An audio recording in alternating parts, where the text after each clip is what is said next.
সময়টা কতটাই পুরনো, 800 to 1000 BC। তো সেই সময় এই শতপথ ব্রাহ্মণে বলা হয়েছে যে পুরুষ সম্পূর্ণ মানব সত্তার অর্ধাংশ মাত্র।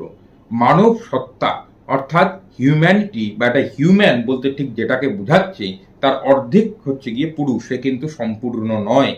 যতদিন না সে একটি স্ত্রীলোকের সাথে সঙ্গত করছে, অর্থাৎ তাকে বিবাহ করছে, তার সঙ্গে সংসার যাপন করছে, ততদিন কিন্তু সে অর্ধেক হয়েই রয়ে যায়। সে কিন্তু কমপ্লিট হিউম্যান হতে পারে না, সে সম্পূর্ণ হয় না। সে ব্যাপারে যে শ্লোকটি যদি আমি একটু কিঞ্চিত উদ্ধার করি, বলছে অর্ধৌ বা এষ আত্মনা যজ্জায়া তস্মাৎ যাবৎ জায়ান ন বিন্দত অর্ধো তাবৎ ভবতি। ততদিন পর্যন্ত সে কিন্তু অর্ধেকই থাকবে, ততদিন পর্যন্ত সে জায়া না গ্রহণ করবে। এই জায়া শব্দটিরও কিন্তু